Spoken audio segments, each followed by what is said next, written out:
അത് രാജ്യത്തിന്റെ പ്രധാനമന്ത്രി അവഹേളിച്ചുകൊണ്ട് അദ്ദേഹത്തിന്റെ പിതൃത്വം ചോദ്യം ചെയ്യുന്ന തരത്തിൽ ദിവംഗതയായ അദ്ദേഹത്തിന്റെ മാതാവിനെതിരെ വളരെ മോശമായിട്ടുള്ള പരാമർശങ്ങളുമായിട്ടാണ് ഒരു വീഡിയോ ജാൻമണി എന്ന് പറയുന്ന വ്യക്തി സാമൂഹ്യ മാധ്യമങ്ങളിലൂടെ ഇന്നലെ പങ്കുവച്ചിട്ടുള്ളത്. Freedom of speech and expression ഉള്ള നാട് തന്നെയാണ് നമ്മുടേത്. പക്ഷേ ആ സ്വാതന്ത്ര്യം ദുരുപയോഗം ചെയ്യുന്ന തരത്തിൽ ആർക്കെതിരെയും എന്തും വിളിച്ച് പറയാവുന്ന ഒരു ഫ്രീഡം അല്ല നമുക്കുള്ളത്, ആ റൈറ്റ് അല്ല നമുക്കുള്ളത്. അപ്പോൾ തീർച്ചയായിട്ടും ഇത്തരം പരാമർശങ്ങൾ വരുന്ന സമയത്ത് അതിനെ സമൂഹത്തിൽ ചോദ്യം ചെയ്യേണ്ടത് മഹിളാ മോർച്ചയുടെ ഉത്തരവാദിത്തമാണ്, ഞങ്ങളുടെ ധാർമ്മികതയാണ്.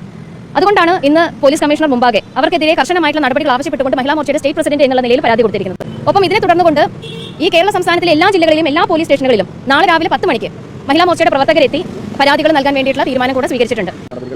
അറസ്റ്റിലേക്ക് നീങ്ങുന്ന തരത്തിലുള്ള നടപടികളാണ് ഞങ്ങൾ മുൻപോട്ട് വെക്കുന്നത്. ജാൻമണി പ്രധാനമന്ത്രിയും അതോടൊപ്പം തന്നെ പ്രധാനമന്ത്രിയുടെ മാതാപിതാക്കളെയും അപമാനിക്കുന്ന തരത്തിലുള്ള കാര്യം പറഞ്ഞ ഈ വ്യക്തി, ഇവർക്കെതിരെ വളരെ വലിയ തോതിലുള്ള കടുത്ത നടപടികൾക്ക് തന്നെയാണ് ഇപ്പോൾ BJP മുതിർന്നിരിക്കുന്നത് എന്ന കാര്യത്തിൽ യാതൊരു സംശയമില്ല.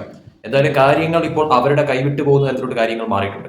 ഇന്നലെ ഒരു മാപ്പ് വീഡിയോയുമായിട്ട് അവർ രംഗത്ത് വന്നിട്ടുണ്ടായിരുന്നു. പക്ഷേ അതിലൊന്നും തന്നെ കാര്യങ്ങൾ ഒതുങ്ങത്തില്ല എന്നുള്ളത് വ്യക്തമാണ്.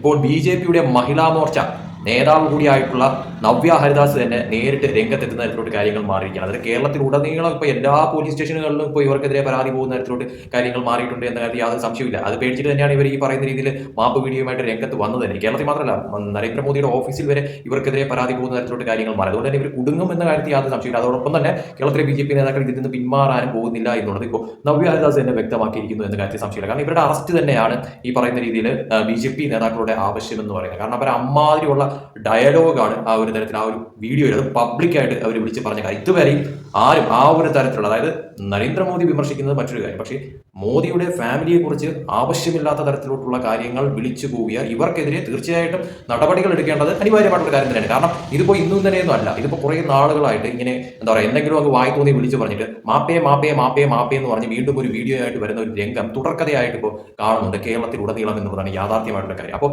ഇതിനൊരു അന്ത്യം കുറിക്കണമെങ്കിൽ തീർച്ചയായിട്ടും ഇതിന് പോലീസ് കൃത്യമായിട്ടുള്ള നടപടി എടുക്കേണ്ടത് അനിവാര്യമായിട്ടുള്ള കാര്യം തന്നെയാണ്. അപ്പോൾ അത് തന്നെയാണ് BJP ലക്ഷ്യം വെക്കുന്ന കാര്യം എന്ന് പറയുന്നത്. കാരണം ഇവരെ അറസ്റ്റ് ചെയ്യുക എന്നുള്ള രീതിയിലോട്ട്, അതായത് ഇവരെ പിടിച്ച് അകത്തിടുക എന്നുള്ള തരത്തിലോട്ടുള്ള ഒരു ഇത് തന്നെയാണ് ഇപ്പോൾ പോലീസ് മേധാവിക്ക് തന്നെ പരാതി കൊടുക്കുന്ന തരത്തിലോട്ട് ഇപ്പോൾ നവ്യ ഹരിദാസിന്റെ നേതൃത്വത്തിൽ കാര്യങ്ങൾ ഇപ്പോൾ വളരെ വലിയ രീതിയിൽ തന്നെ ഇപ്പോൾ മുന്നോട്ട് കൊണ്ടുപോയിക്കൊണ്ടിരിക്കുന്നതെന്ന് പറഞ്ഞാൽ എന്തായാലും ഒരു കാര്യം ഉറപ്പാണ്, ഈ പറയുന്ന രീതിയിൽ വാവിട്ട വാക്കും കൈവിട്ട ആയുധവും ഒരിക്കലും തിരിച്ചെടുക്കാൻ പറ്റത്തില്ല എന്ന് പറയുന്നത് ജാൻമണിയുടെ കാര്യത്തിൽ വളരെ ശരിയായിട്ടുള്ള ഒരു കാര്യം തന്നെയാണ്. അവർക്ക് റീച്ചിന് വേണ്ടിയിട്ട് ഈ പറയുന്ന രീതിയിൽ മോദിയെ എന്തൊക്കെയോ അങ്ങ് പറയാനായിട്ടുള്ള ഒരു തത്രപ്പാടായിരുന്നു. പറഞ്ഞതിന് ശേഷം ഈ എന്താ പറയാ പൊക്കിക്കൊണ്ട് നടന്നവരൊക്കെ തന്നെ ഇപ്പൊ അങ്ങ് കൈവിട്ടു. അപ്പോൾ ഇവർ പെട്ടു എന്ന് മനസ്സിലായപ്പോഴത്തേക്ക് ബാക്കിയുള്ളവരെല്ലാം അങ്ങ് വലിഞ്ഞു. അപ്പോൾ ഇവര് പെട്ടു, എല്ലാ അർത്ഥത്തിലും ഇവർ പെട്ടു. ഇപ്പൊ എന്തായാലും ജാൻമണിക്ക് മനസ്സിലായി കാണും. കാരണം വിമർശനം എന്ന് പറയുന്നത് എന്തും വായി തോന്നിയത് വിളിച്ച് പറയാനായിട്ടുള്ള സ്വാതന്ത്ര്യമല്ല. ഇന്ത്യ മഹാരാജ്യത്ത് ഈ പറയുന്ന രീതിയിൽ വിമർശിക്കാനായിട്ടുള്ള സ്വാതന്ത്ര്യമൊക്കെ തന്നെ തന്നിട്ടുണ്ട്.